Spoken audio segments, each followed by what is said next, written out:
England is one of the four nations that make up the modern United Kingdom, alongside Wales, Scotland and Northern Ireland. Being by far the largest in terms of landmass and population, England has for centuries been the most powerful and developed nation within the British Isles, having exerted its influence over its immediate neighbours through economic and military might. However, it may come as a surprise to know that for much of its early history, England itself was influenced by many other neighbouring cultures and languages. From as far back as prehistoric times, England has played host to successive waves of migration and conquest, which, over the subsequent millennia and centuries, have coalesced into a unique mixture of language, culture and heritage that is unlike anywhere else in the world. But how did this relatively small nation go on to mould not only the future destiny of the British Isles, but also shape much of the modern world in which we live today? This is the history of England. The nation of England has been shaped by countless political upheavals, wars and invasions over the past several centuries, with perhaps the most iconic and defining of these being World War II. We all know that the Allies were ultimately victorious. However, if you have ever wondered how this conflict could have played out differently, you can now envision this for yourself by playing Call of War, who have kindly sponsored this video. You can fight up to 100 other players in this free-to-play, online, real-time PvP strategy game that can take weeks to fully complete, which is great if you're a fan of long-term strategic-based games like we are. You can recruit many different units to build out your army, including tanks, planes, and a nuclear bomb, as well as forge alliances with other players as part of your chosen grand strategy. Call of War can be played on both PC and mobile with the same account, and if you sign up with the link in the video description, you will receive an exclusive gift of 13,000 gold and 1 month premium subscription for free. This offer is only available for 30 days after this video goes live, so don't miss out. The land that would one day become the nation of England looked very different to the first humans who settled there during the prehistoric Stone Age. Back then, the wider British Isles weren't even islands at all, but were instead connected to continental Europe by a land bridge. As the last glacial period came to an end around 11,000 years ago, the melting ice sheets caused the sea levels to rise, which subsequently flooded the low-lying land bridge, called Doggerland, thereby permanently cutting Britain off from Europe. Despite being separated from the continental mainland, communication and cultural exchanges continued to occur between the peoples of Europe and those inhabiting what would eventually become England. The practice of farming, which originated in the Middle East, was introduced around 4000 BC, and the first permanent settlements, which possessed monumental tombs and ceremonial stone circles, such as Stonehenge, were also built around this time. As the Stone Age turned into the Bronze Age, England for the most part remained alike to the rest of Britain, and indeed the rest of Europe. Similar cultural and linguistic practices were introduced as a result of successive waves of migration from the continent, which eventually morphed into the Celtic culture, which had become widespread over much of Western Europe by the 12th century BC. Life for the Celtic peoples of England continued in much the same way for the next several centuries. That was until the year 55 BC, when an invasion force, unlike any seen before, landed on the southern coast. The Roman Republic, which would soon become the Roman Empire, was the uncontested superpower of the ancient world, having expanded across the Mediterranean, as well as more recently further northwards into what is now modern France. The Roman general who had led the recent conquest of what was then termed Gaul was none other than Julius Caesar, whose ambitions soon turned to conquering the lands across the English Channel. Caesar's initial invasion achieved little more than landing his army on the coast, and so a second, larger-scale invasion followed the next year in 54 BC. This invasion saw Roman legions advance as far as the northern bank of the River Thames. Despite this relative success, the Romans could not establish a permanent foothold on the island during this time, and so withdrew back across the Channel. The Romans nevertheless remained convinced that the island could and should be conquered, and so almost a century later, the Roman Emperor Claudius ordered that a properly planned and maintained invasion attempt be carried out in the year 43 AD. Over the following decades, Rome's legions advanced across the land and brought almost all of what is now England under Roman rule, founding many settlements like London, Chester, and York in the process. Although Rome's authority was occasionally challenged by localized revolts, such as the one led by Queen Boudicca in 60 AD, England remained an integral part of the Roman Empire for the next several centuries, and had its northernmost border fixed in place with the construction of Hadrian's Wall.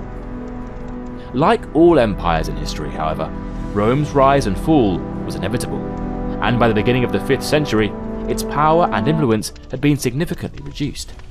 The last Roman legions were withdrawn from England in the year 407 to defend the more valuable parts of the empire on the continent, which were being threatened by numerous migrating barbarian tribes.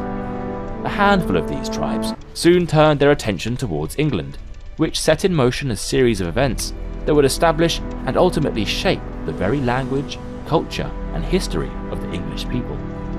These Germanic tribes, collectively referred to in history as the Anglo-Saxons, first migrated to England sometime during the 4th century, probably serving as mercenaries in the late Roman army. However, by the mid-5th century, a significant number of these peoples had settled in the eastern portion of the country. The precise nature of this process is still a matter of debate amongst historians, with some advocating for a large-scale invasion and violent displacement of the native Celtic population, while others argue for a more peaceful and gradual process of acculturation. In either case, the Anglo-Saxons replaced the Romano-British language, culture, and people with their own Germanic customs and ways of life. The language that they introduced would one day evolve into the English language that we speak today. Although the Anglo-Saxons were united in tongue, culture, and religion, they were politically separate, having established their own independent kingdoms across the land.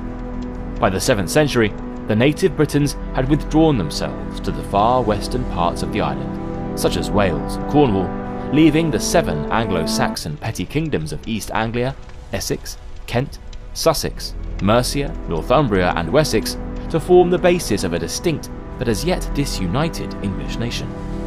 Over time, the Anglo-Saxons converted from their old Germanic pagan beliefs to Christianity, and set about consolidating power for themselves, often by fighting one another, as well as the neighbouring British kingdoms to the west and Picts to the north. By the late 8th century, the feuding Anglo-Saxons had amalgamated into 4 larger kingdoms: Northumbria, Mercia, East Anglia, and Wessex. However, the very survival of Anglo-Saxon England would soon be called into question when fleets of longboats suddenly began to appear off the coastline in the late 8th century. The Viking Age in England is widely attested to have begun with the well-documented raid on the Northumbrian monastery of Lindisfarne in the year 793, although other smaller raids had been carried out in England before this time, as well as in other parts of the British Isles. What began as sporadic attacks on isolated, treasure-laden monasteries continued well into the following century, but in the year 865, however, the Vikings adopted a change in strategy, from hit-and-run raiding to one of conquest and occupation. Late that year, a vast Viking army landed in southeast England with the intention of taking the land of the 4 Anglo-Saxon kingdoms for themselves. This Great Heathen Army, as the Anglo-Saxon Chronicle referred to the Viking force, first marched northwards and took control of the Kingdom of Northumbria in 867, followed by East Anglia in 869 and then Mercia in 874, leaving only the Kingdom of Wessex as the last independent Anglo-Saxon kingdom. Led by King Alfred, Wessex had thus far evaded the marauding Vikings, either by fighting them in battle or paying them off. However, by 878, the Vikings had overrun the greater parts of Wessex and forced Alfred into hiding. With the threat to his kingdom and the future of England hanging in the balance, King Alfred was able to muster an army for a last stand against the Vikings at the Battle of Edington in May of that year. Ultimately proving victorious, King Alfred earned himself the epithet of the Great by successfully driving the Vikings back eastwards to the lands which remained under their own rule of Danelaw. With Anglo-Saxon dominance now restored, the kings of Wessex gradually began to reconquer the remaining English lands under Viking occupation. Alfred's grandson, Ethelstan, successfully conquered the Kingdom of York in 927 and adopted the title King of the English, for the first time.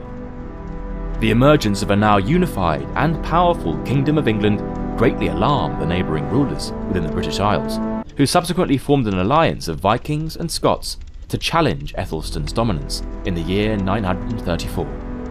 The resulting Battle of Brunanburh, one of the most decisive ever fought in the history of the British Isles, saw Ethelstan's army win the day and secure the independence and supremacy of England, which was to last for the best part of a century. By the dawning of the new millennium, however, England's kings had become complacent, and the threat posed by marauding Danish Vikings had re-emerged. Over the following decades, the throne of England passed between Anglo-Saxon and Danish rulers, and at one point the kingdom was ruled as part of the wider Scandinavian North Sea Empire under King Canute. By the year 1042, the House of Wessex had been restored to the throne under King Edward the Confessor. However, his failure to produce an heir meant that the future of England was once again thrown into question by numerous competing claims to be his successor. When Edward died in 1066, the powerful English nobleman Harold Godwinson took to the throne, much to the outrage of Duke William of Normandy, King Harald Hardrada of Norway, and King Sweyn II of Denmark, who all asserted claims to the throne themselves. The events of the year 1066 would undoubtedly be the most pivotal in English history, and would irreversibly change the very fabric and nature of the country. The Battle of Stamford Bridge, fought in September of that year, saw King Harold Godwinson defeat an invasion force led by his Norwegian counterpart. However, just a few weeks later, his exhausted army was forced to make a long, rapid march south to face another invasion force led by Duke William. The Battle of Hastings, which was fought on the 14th of October 1066, is perhaps the most infamous date in English history, with King Harold being killed in action, supposedly by taking an arrow to the eye. The end result was the extinguishment of the Anglo-Saxon line of kings, and its replacement with the new Norman French dynasty, which was established by William, who had himself crowned as the new King of England on Christmas Day of that year. The Norman conquest brought about a profound change to the governance of England. After fighting off countless English revolts and asserting dominance over the neighbouring kingdoms in Wales and Scotland, King William I commissioned the Domesday Book to survey the land, people, and monetary value of his kingdom. The completed works showed that practically the entire Anglo-Saxon nobility had been replaced with Normans, who had introduced French as the language of the ruling aristocratic elite. From this point onwards, England's future would be irrevocably intertwined with that of France, as many of England's lords now also held feudal lands across the Channel. The Norman dynasty lasted only about 80 years in England, when yet another succession crisis triggered open civil war between Henry I's legitimate successor, Empress Matilda, and the favoured candidate chosen by the nobility, Stephen of Blois. The result was that Stephen ruled as king until his death in 1154, and was to be succeeded by Matilda's son, Henry II. As a descendant of both the noble houses of Normandy and Plantagenet, as well as through his subsequent marriage to Eleanor of Aquitaine, Henry II ruled not only over England and parts of Wales and Ireland, but also over an enormous swathe of western France, under what would later be termed the Angevin Empire. England was ruled by the Plantagenet kings for most of the medieval period, but experienced a great deal of mixed fortunes.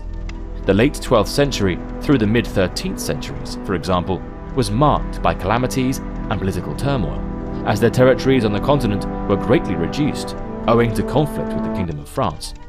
The resulting fallout amongst the powerful English barons led to a reduction in the king's absolute power, with the signing of Magna Carta in 1215 by King John. Despite these measures, civil war between the king and the barons continued throughout much of the century, and only came to an end with the accession of King Edward I to the throne in 1272. Edward strengthened the power of his government with the opening of the First Parliament, and significantly expanded the English influence within the British Isles by conquering Wales and attempting to do the same to Scotland. As the 14th century dawned, England continued to engage in expansionist wars with its neighbours, particularly against France, which began the long and protracted series of conflicts collectively referred to as the 100 Years' War. during the reign of King Edward III, England achieved great success at the battles of Crecy and Poitiers. However, military action soon came to a halt, as an altogether different and more deadly enemy was about to land on England's shores. The Black Death, which originated in Asia and spread throughout Europe during the second half of the 1340s, arrived in England aboard a ship that had sailed from English-controlled Gascony in 1348.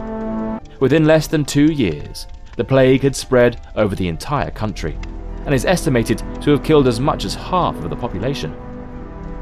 Not only did this reduce the manpower for England's armies, but it also led to dramatic socio-economic changes within the country itself.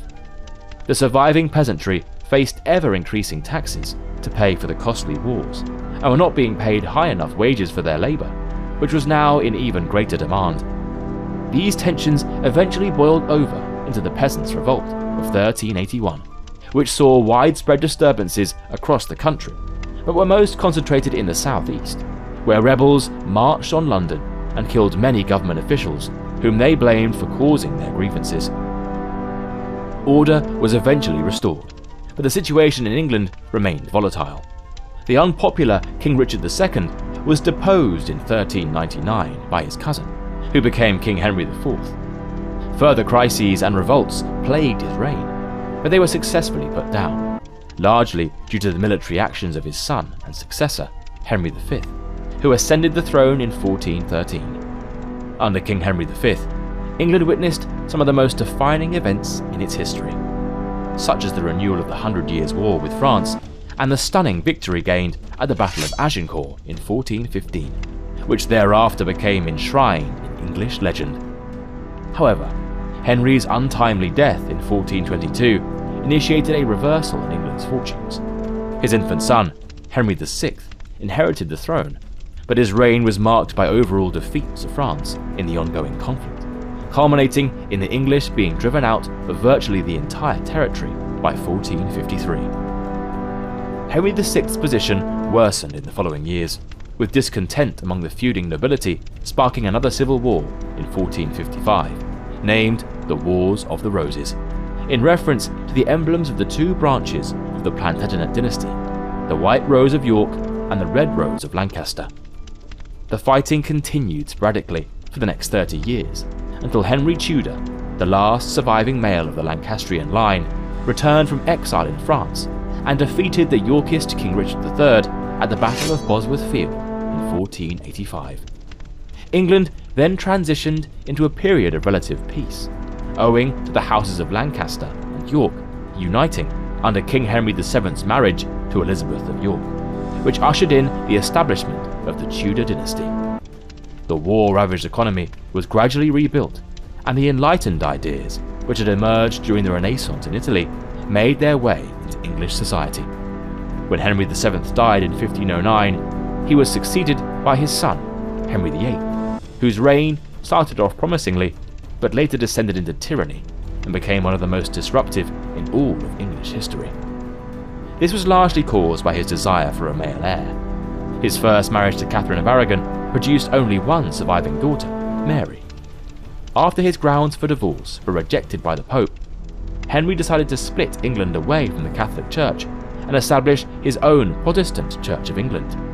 This caused a great deal of religious upheaval within the country, and would later give rise to a period of sectarianism which would last for the best part of 100 years. Henry's subsequent marriages and hopes for a series of male successors fared little better. His second wife, Anne Boleyn, was executed after producing only one daughter, named Elizabeth. His third wife, Jane Seymour, died from complications after giving birth to a son, named Edward. His fourth marriage to Anne of Cleves ended in divorce.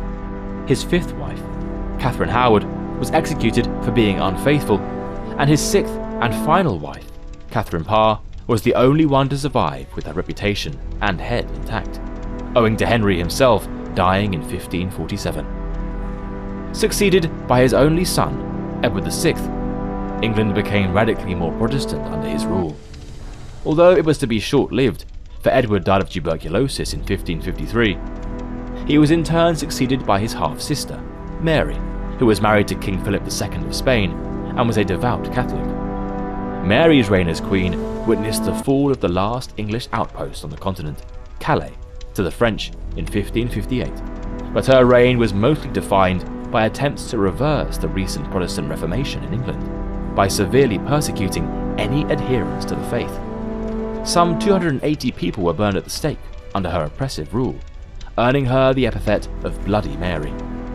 Despite being married, she too failed to produce an heir, and so upon her death in 1558, the throne of England passed to her half-sister, Elizabeth. Under Queen Elizabeth I, England entered a golden age of prosperity. The Protestant Church of England was re-established, and some degree of religious tolerance was granted towards Catholics.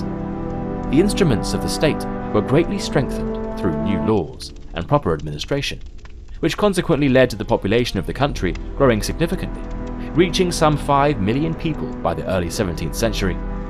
Elizabethan England also saw an increase in the arts and literature, with the likes of William Shakespeare producing some of the nation's most famous works and plays, which remain popular to this very day. There was also a significant upshift in England's economic and accompanying military might during this time, largely brought about by the expansion of English commercial interests in the Americas and Asia. Figures such as Sir Walter Raleigh and Sir Francis Drake pioneered England's emergence as a powerful maritime nation, leading expeditions to newly discovered parts of the world and successfully defending England in its most desperate hour of need against the Spanish Armada in 1588. Nevertheless, Elizabeth I died childless in 1603, and so the throne passed to her closest male Protestant relative, King James VI of Scotland, of the House of Stuart, who subsequently became King James I of England through the union of the crowns. Despite being the king of both nations and ruling over virtually the entire island of Britain, the two kingdoms remained separate from one another. James's early reign faced many challenges, the most notable being the Gunpowder Plot of 1605, which saw discontent English Catholics attempt to blow up the king during the state opening of Parliament. It was also during this time that the first permanent English colonies were established in places like America and India, which would go on to form the basis for the British Empire in centuries to come. The latter part of King James's reign was marked by increasing tensions with Parliament over governance of the country. These issues, however, would come to a dramatic head during the reign of his son, Charles I. Disagreements over power, religious affairs, and governance within the kingdom, coupled with King Charles I's refusal to cooperate with Parliament, led to growing discontent between the two centres of power in England. Eventually, in 1642, armed conflicts broke out, with the English Civil War being fought between the forces loyal to the king, called Royalists, and the parliamentarian forces, called Roundheads. Pitched battles such as those fought at Edge Hill, Marston Moor, and Naseby were pivotal in determining the war's outcome, which ultimately ended in victory for the parliamentarian New Model Army under the leadership of Oliver Cromwell. For his role in allowing the country to descend into a chaotic state of civil war, King Charles I was executed in 1649, and England briefly became a republic with Cromwell as its leader. The monarchy was eventually restored in 1660, however, with King Charles II returning to London, albeit with his powers significantly reduced. The country was still in a fragile state after the Civil War, and two events which struck London in the mid-1660s, the Great Plague of 1665 and the Great Fire of 1666, did great damage to the nation's capital. Charles II's reign ended with his death in 1685, and was succeeded by his brother James II. However, this quickly ignited another political furore within the kingdom, owing to James being a devout Catholic, and rumours that he wished for England to return to the old faith. Various political factions quickly pressed for his Protestant daughter Mary and her Dutch husband Prince William of Orange to replace him in what became known as the Glorious Revolution. William landed with an invasion force on England's south coast in November 1688, but did not wish to seek an open battle, believing that James II's regime would collapse on its own. This duly happened, and James fled to France, leaving the throne vacant for William and Mary to assume the role of king and queen under joint rule.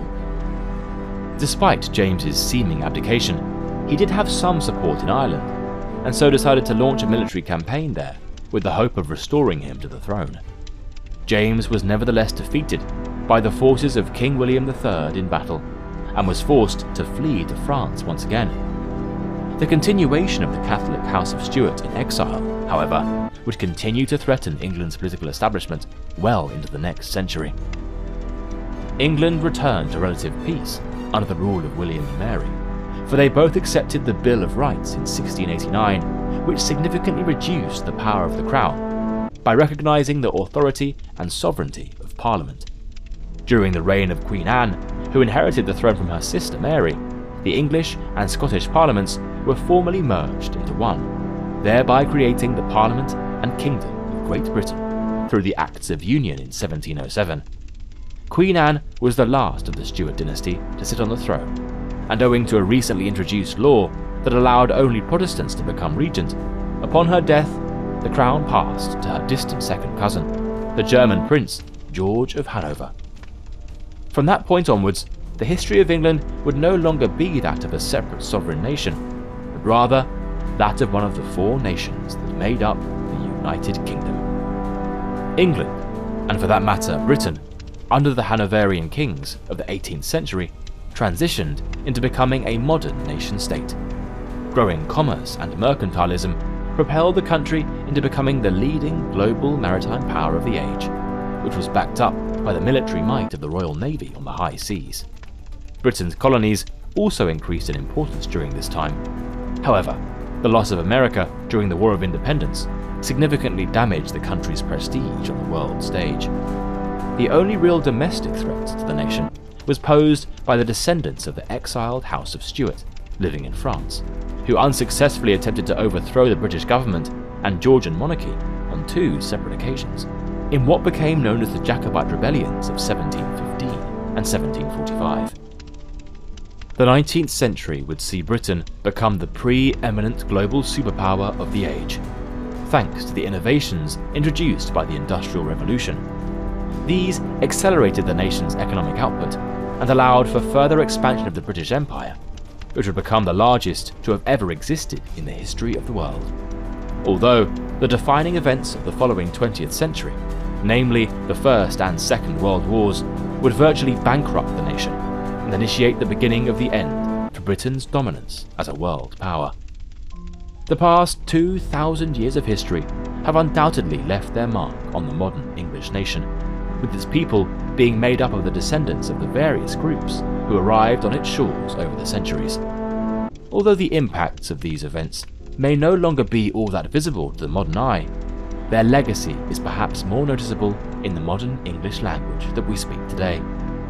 Whether it be the words borrowed from Latin, introduced by the Romans, the Germanic of the Anglo-Saxons, the Old Norse of the Vikings, or the French of the Normans, England's language is a result of the constant evolution and adaptability of its speakers, which is perhaps why it has become the most spoken language in the world today. Many thanks again to Call of War, who have sponsored this video. This free online PvP World War II strategy game allows you to engage in epic battles and take over the world. Click the link in the video description to get 13,000 gold and 1 month of premium subscription for free and fight your way to victory.